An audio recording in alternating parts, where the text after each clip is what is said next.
आज के इस लेक्चर के अंदर हम बात करने वाले हैं यूनिट नंबर 3 जो कि है आपकी साइकोलॉजिकल टेस्टिंग। और उसी के साथ साथ उसमें से एक ऐसा टॉपिक जहां से आपको पिछले 4 से 5 बार में आपका जो पीवाईक्यूज है वो बार बार आपका रिपीट हो रहा है। ये टॉपिक आपके लिए काफी ज्यादा इंपॉर्टेंट हो जाता है क्योंकि आप देने वाले हैं यहाँ पर दिसंबर 2024 का एग्जामिनेशन। एंड मोस्ट लाइकली आपका यहाँ पर जून 25 के लिए अगर आप ये वीडियो देख रहे हैं तो भी आपके लिए काफी यूजफुल रहने वाला है। हो सकता है दिसंबर में आपको ये सवाल रिपीट ना हो, लेकिन ये भी हो सकता है कि आपको ये सवाल पीवाईक्यू वैसे का वैसे ही रिपीट हो जाए और उसी के साथ साथ आपको इससे संबंधित कोई न्यू कंसेप्ट ऐड करके दे दिया जाए जैसे वो हर बार यहाँ पर ऐड कर रहे हैं।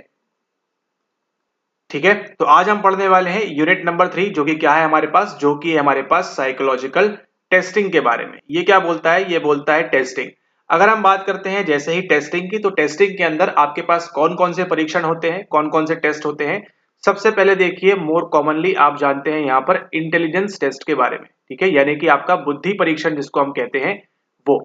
उसके बाद आप जानते हैं और कौन सा परीक्षण होता है, आप जानते हैं दूसरा होता है आपका यहाँ पर पर्सनैलिटी वाला, यानी कि आपका जो व्यक्तित्व परीक्षण है उसके भी होते हैं। ठीक उसी प्रकार से आपका होता है यहाँ पर कौन सा, आपका यहाँ पर होता है एप्टीट्यूड वाला, यानी कि आपकी जो अभिवृत्ति है उसके बारे में, आपका जो एप्टीट्यूड है उसके बारे में, सॉरी नॉट अभिवृत्ति, लेकिन जो आपका एप्टीट्यूड होता है उसका भी परीक्षण होता है। उसी के साथ साथ और कौन सा होता है आपके यहाँ पर, अगर हम यहाँ पर बात करें तो यहाँ पर आपका हो सकता है न्यूरो साइकोलॉजिकल टेस्ट, है ना। इस बार आपने देखा था सवाल आपको पूछा गया था दिसंबर के अंदर।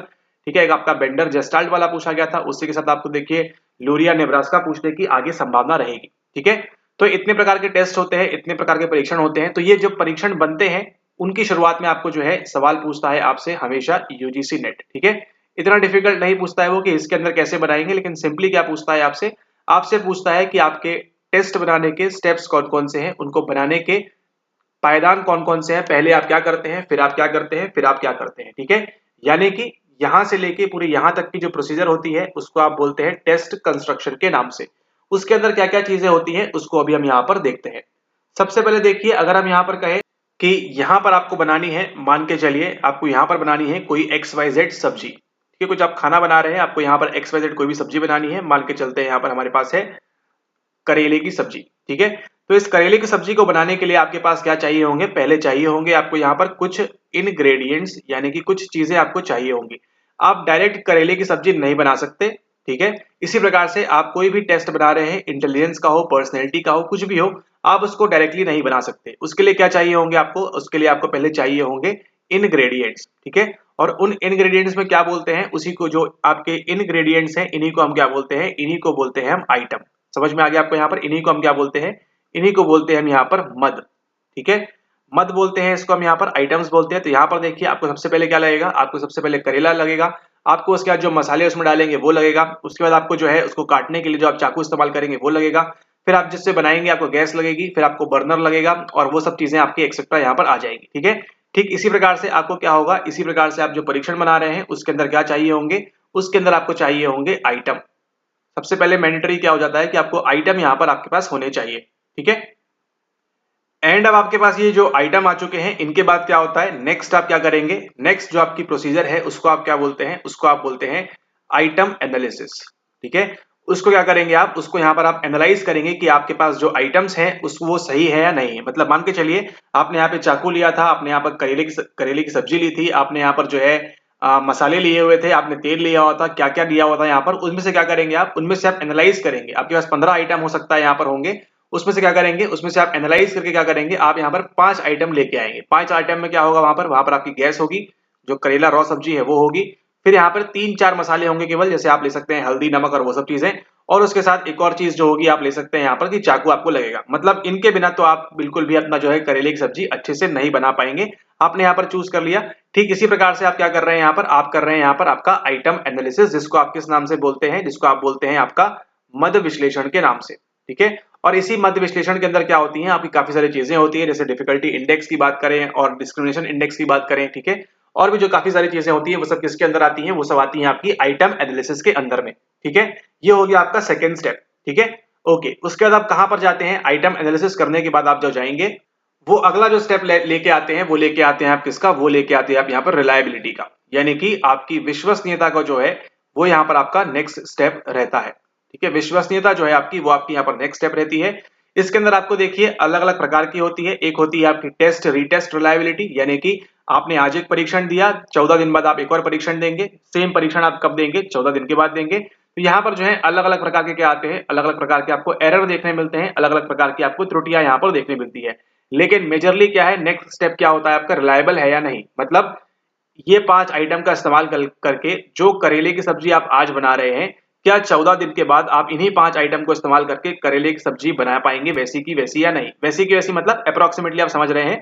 फिर क्या करेंगे आप, इस वाले को और इस वाले को क्या करेंगे आप आपस में कोरिलेट करेंगे। ठीक इसी प्रकार से आज जो आपने पर्सनैलिटी टेस्ट लिया हुआ है और वहां से निकल के क्या आ रहा है, वहां से निकल के आ रहा है कि इस व्यक्ति को क्या है, न्यूरोटॉक्सिज्म है, यानी कि मनस्ताप है।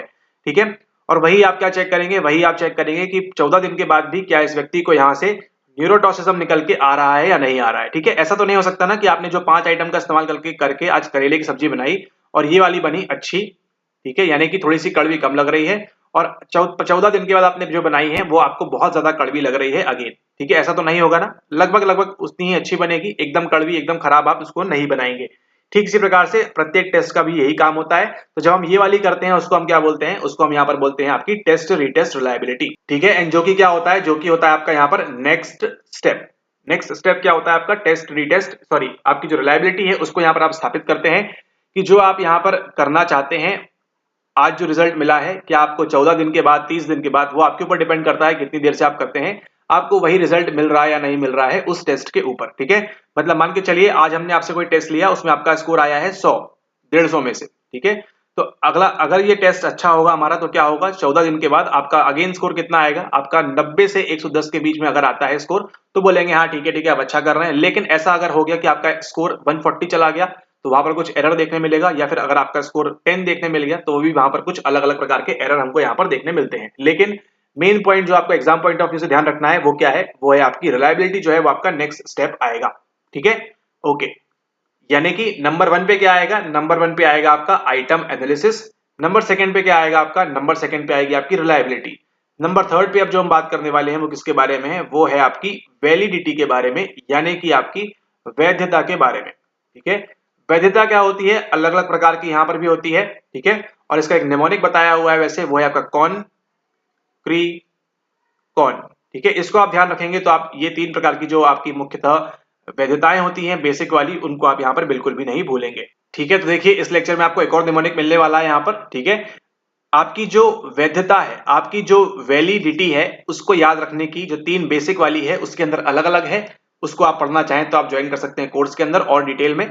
लेकिन यहाँ पर देखिए सबसे पहले हम बात करेंगे, सबसे पहले जो आपके पास आती है वो कौन सी आती है, वो आती है आपके पास यहाँ पर कंटेंट वैलिडिटी।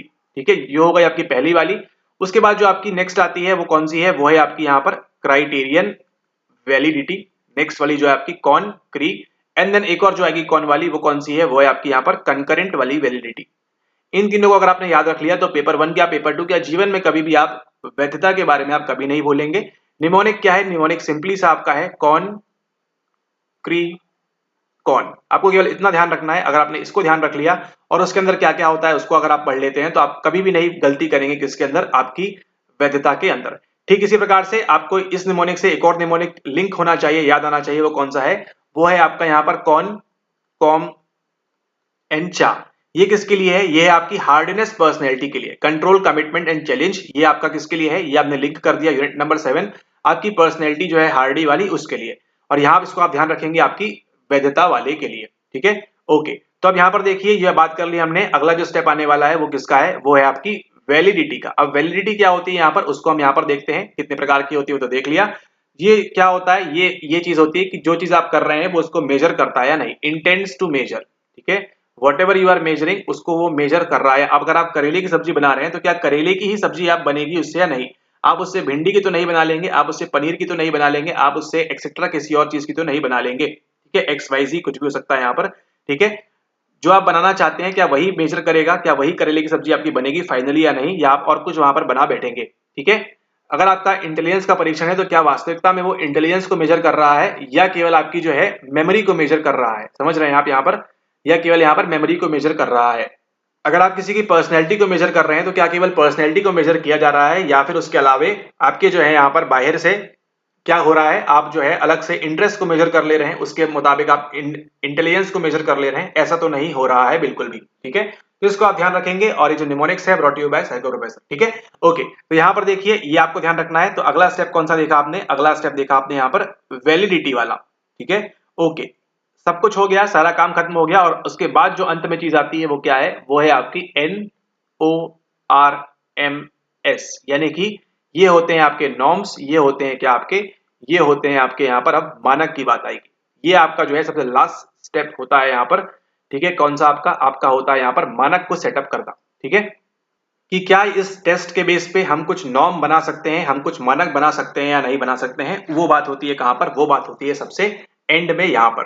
ठीक है, इसको आप यहाँ पर ध्यान रखेंगे। तो देखिए जब भी आप टेस्ट लेंगे, कोई भी आपने परीक्षण लिया, तो आपके पास क्या आते हैं? आपके पास आते हैं यहाँ पर स्कोर। उसको आप क्या बोलते हैं? उसको आप बोलते हैं एक प्रकार से रॉ स्कोर, यानी कि कच्चा स्कोर। ठीक है, उसको हम रॉ स्कोर बोलेंगे, कच्चा स्कोर बोलेंगे यहाँ पर। उसके बाद आप जब फाइनल करते हैं उसको तो क्या बोलते हैं? उसको आप बनाते हैं नॉर्म स्कोर, वो अलग चीजें आती हैं उसके अंदर। ठीक है, क्या इतना यहाँ पर आपको देखने मिलेगा? अब देखिए जब पहली बार इंटेलिजेंस को लिया होगा, एनपीसी बनाया होगा, तो क्या थे? अलग अलग स्कोर आए थे इस प्रकार से। ठीक है, इस प्रकार से स्कोर आए थे, और तब जाके आपका जो है कर्व बना था एनपीसी का इस टाइप से। समझ रहे हैं आप यहाँ पर? तो ये सब क्या थे आपके स्टार्टिंग में? ये सब थे आपके यहाँ पर रॉ स्कोर। फिर क्या किया गया? यहाँ पे 100 का आईक्यू जो लिया गया, उसको क्या लिया गया? एज अ नॉर्म लिया गया, एज अ मानक उसको वहां पर लिया गया, कि इसके ऊपर जो है हम समझेंगे कि बच्चों के अंदर या जो लोग हैं उनके अंदर हमको क्या देखने मिल रही है, प्रॉपर यहाँ पर कुछ चीज हमको यहाँ पर देखने को मिल रही है। तो जो नॉर्म सेटअप होगा वो कब से आएगा? वो आएगा सबसे आपकी लास्ट स्टेप के अंदर। ठीक है, और सबसे पहले क्या होगा? सबसे पहले क्या आएगा? सबसे पहले आएगा आपका आइटम एनालिसिस। तो देखिए मुख्यतः यहाँ पर 4 स्टेप हैं। सबसे पहले आएगा आपका यहाँ पर आइटम एनालिसिस। नंबर नेक्स्ट जो आएगा वो कौन सा आएगा? वो आएगा आपका यहाँ पर रिलायबिलिटी स्टेब्लिश करना। फिर नंबर 3 पे जो आपका आएगा वो कौन सा आएगा? वो आएगा आपका यहाँ पर वैलिडिटी स्टेब्लिश करना। और नंबर 4 पे जो आएगा आपका वो क्या आएगा? वो आएगा आपका यहाँ पर नॉर्म को स्टेब्लिश करना।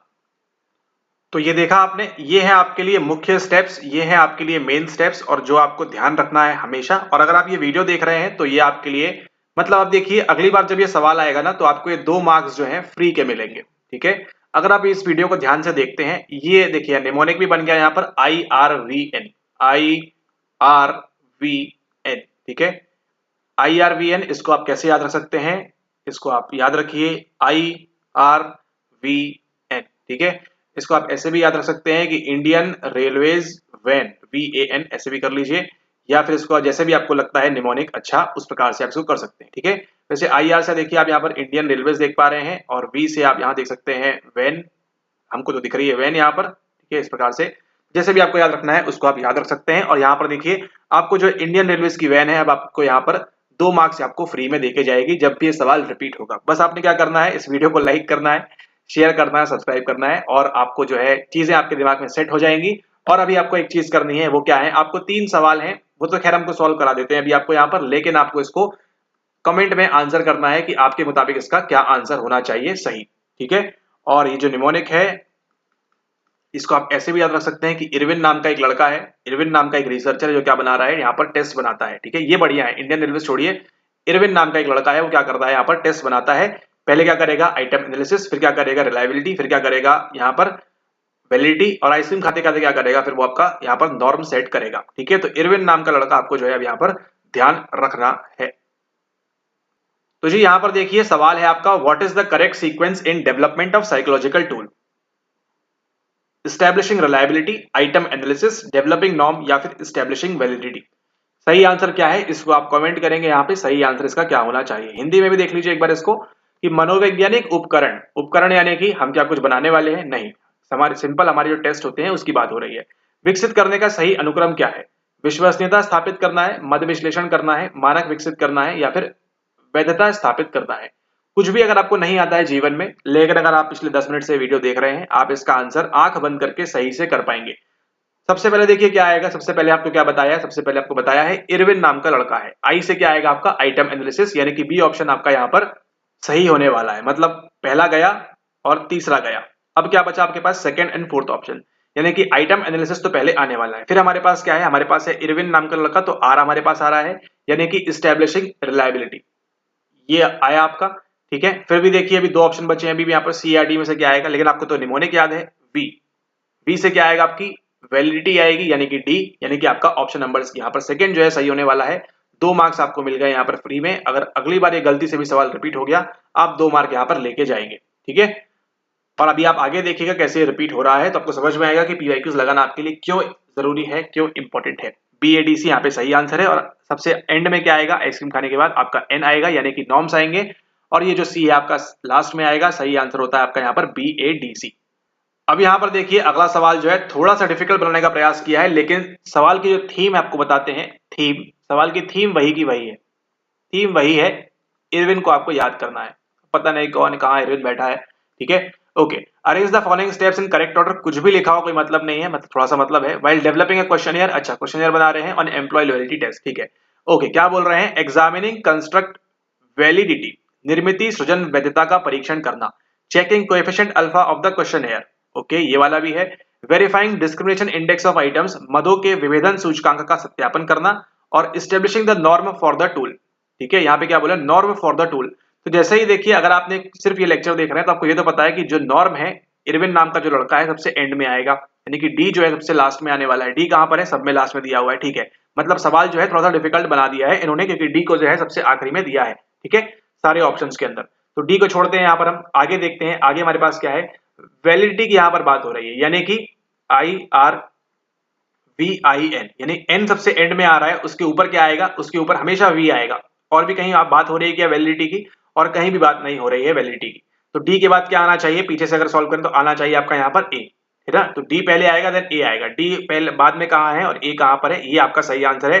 बाकी आपको कुछ आता हो नहीं आता हो उससे कोई फर्क नहीं पड़ता है, ठीक है। बस थोड़ा सा अगर आपने निमोनिक ध्यान रख लिया, हमको ध्यान रख लिया और आपने जो है अच्छे से आंसर किया तो बन जाएगा आपको आंसर। और यहाँ पर देखिए हमने उल्टे से यहाँ पर देखिए आंसर निकाला है CBAD, ये आंसर होगा गारंटीड। उसके बाद देखिए सीधे सीधे निकालते हैं इसको। सीधे सीधे कैसे निकालेंगे, अभी आपको जब हम बता रहे थे आइटम एनालिसिस के बारे में, तो आपको बताया था कि डिफिकल्टी इंडेक्स, डिस्क्रिमिनेशन इंडेक्स आपको करना होता है इसके अंदर, जहां पर हमने बात की थी कोर्स ज्वाइन करने वाली, ठीक है। तो वो जो बात थी आपकी आइटम एनालिसिस वाली, वो कहां से आ रही है, ये देखिए, verifying discrimination index of items. ये किसके अंतर्गत होता है, ये होता है आपके आइटम एनालिसिस के अंदर, यानी कि मद विश्लेषण के अंदर कुछ स्टेप्स होते हैं।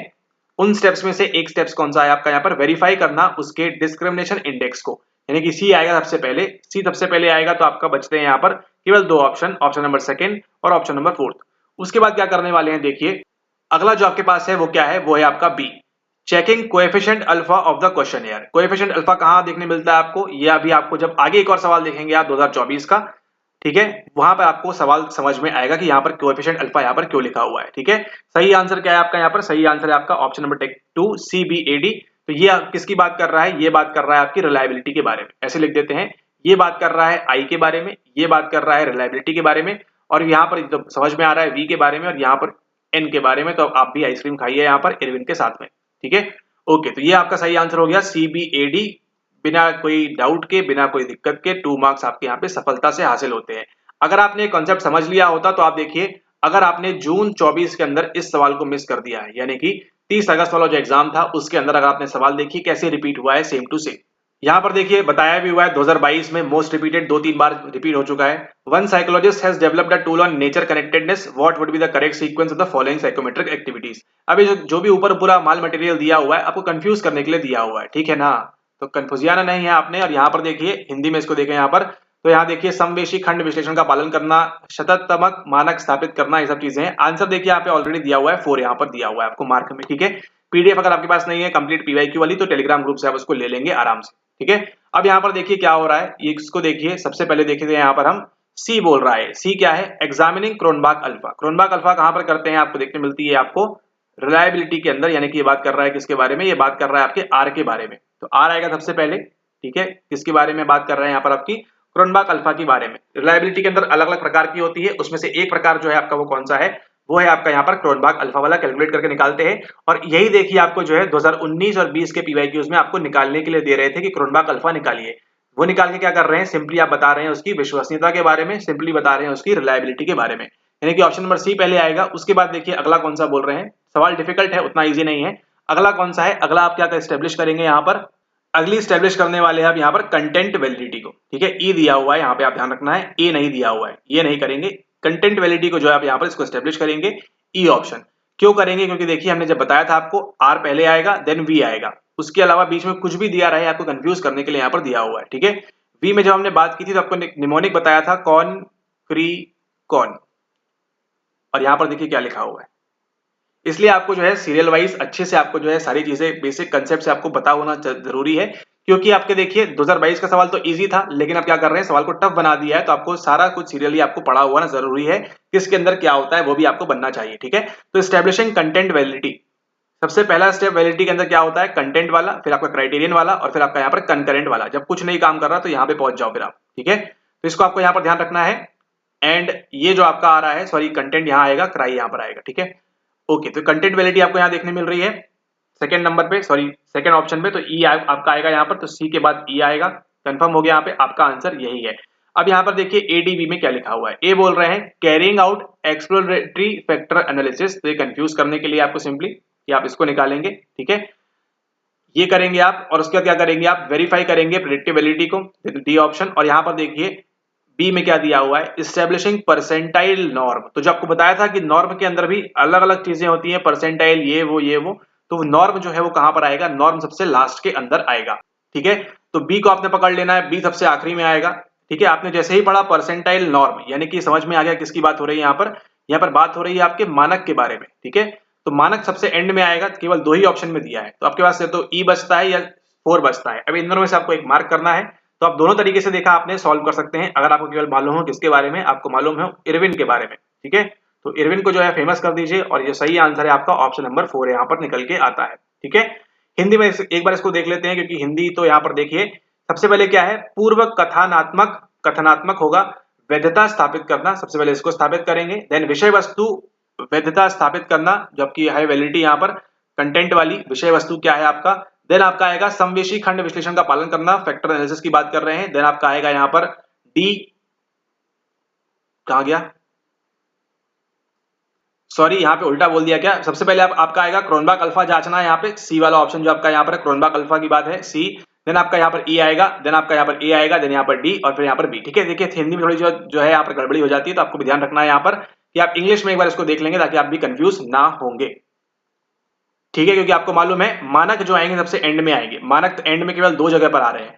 अब आपको केवल क्या चेक करना था इस परीक्षा के अंदर कि ई पहले आएगा, विषय वस्तु स्थापित पहले आएगा, या फिर क्रोनबर्ग अल्फा आएगा। तो ये तो आपको मालूम है कि रिलायबिलिटी जो है पहले आएगी, तो ऑप्शन नंबर सी तक आप पहुंच चुके हैं ऑलरेडी, और ये जो है आपका यहाँ पर सही आंसर हो जाएगा बड़े आराम से ऑटोमेटिकली। तो देख रहे हैं आप यहाँ पर किस तरह से यहाँ पर जो है मुफ्त की यहाँ पर आपको 2 मार्क्स मिल जाते, अगर आपने अच्छे से पढ़ा होता इन चीजों को। और देखिए आगे भी रिपीट होगा, दिसंबर में भी रिपीट होगा, बस सवाल का थोड़ा सा थीम बदल देंगे, पैटर्न चेंज कर देंगे। हो सकता है आपसे पूछे इनमें से उल्टा क्या होगा, उल्टे में क्या करेंगे आप, इसको जमा देंगे इस प्रकार से। ठीक है, थीम आपकी जो है यहाँ पर, जो आपकी थीम है वो सेम रहेगी। यहाँ पर आइटम एनालिसिस टेस्ट कंस्ट्रक्शन से संबंधित थीम क्या है आपकी, यहाँ पर टीसी है, टेस्ट कंस्ट्रक्शन। उसके अंदर आपको जो बच्चा है यहाँ पर उसका नाम है इरविन, ये जो आपको रिपीट करते करते पूछेंगे और बार बार पूछेंगे। देखिएगा दिसंबर में भी सवाल आएगा इसमें से, और आपको जो है जून में भी आएगा, और अगले दिसंबर में भी आपको ये सवाल देखने मिलेगा। जब भी आप ये देखिए सवाल आपको अगर इससे पूछेगा, तो आपको ये सवाल हमेशा हमेशा देखने मिलेगा। 3-4 बार से आपने स्वयं देख लिया यहाँ पर कि क्या हो रहा है, ये आपका रिपीट हो रहा है, और आगे भी इस प्रकार से रिपीट होता रहेगा। ठीक है, ऑल राइट, तो इस वीडियो के लिए इतना ही। और इसी को अगर आप आइटम कंस्ट्रक्शन टेस्ट कंस्ट्रक्शन को और डिटेल में अगर आप पढ़ना चाहते हैं कंप्लीट डिटेल में, तो आप ज्वाइन कर सकते हैं हमारे कोर्स के अंदर। उसकी जानकारी आप नीचे दिए गए नंबर पर संपर्क करके वहां से ले सकते हैं, फटाफट ज्वाइन कर सकते हैं। ठीक है, ओके, इस वीडियो को यही समाप्त करते हैं। ये था आपका यूनिट नंबर 3 का लेक्चर, जहां पर आपने पढ़ा इरविन के बारे में, और इसके मुताबिक अब जो इरविन है आपको है हमेशा क्या करेगा, हमेशा आपको यहाँ पर 2 मार्क्स दिलाता रहेगा। आपको केवल ये ध्यान रखना है बार बार, ठीक है, मल्टीपल टाइम्स आपको केवल ये ध्यान रखना है कि इरविन आएगा, इरविन आएगा, इरविन आएगा, और आपको यहाँ पर 2 नंबर देके जाएगा। Thanks for watching the video, have a nice day ahead, take care. और इसी के साथ आपका यहाँ पर ये जो फ्री क्लास है यहाँ पे यूनिट नंबर 3 की, ये यहाँ पर समाप्त होती है। तब तक के लिए धन्यवाद।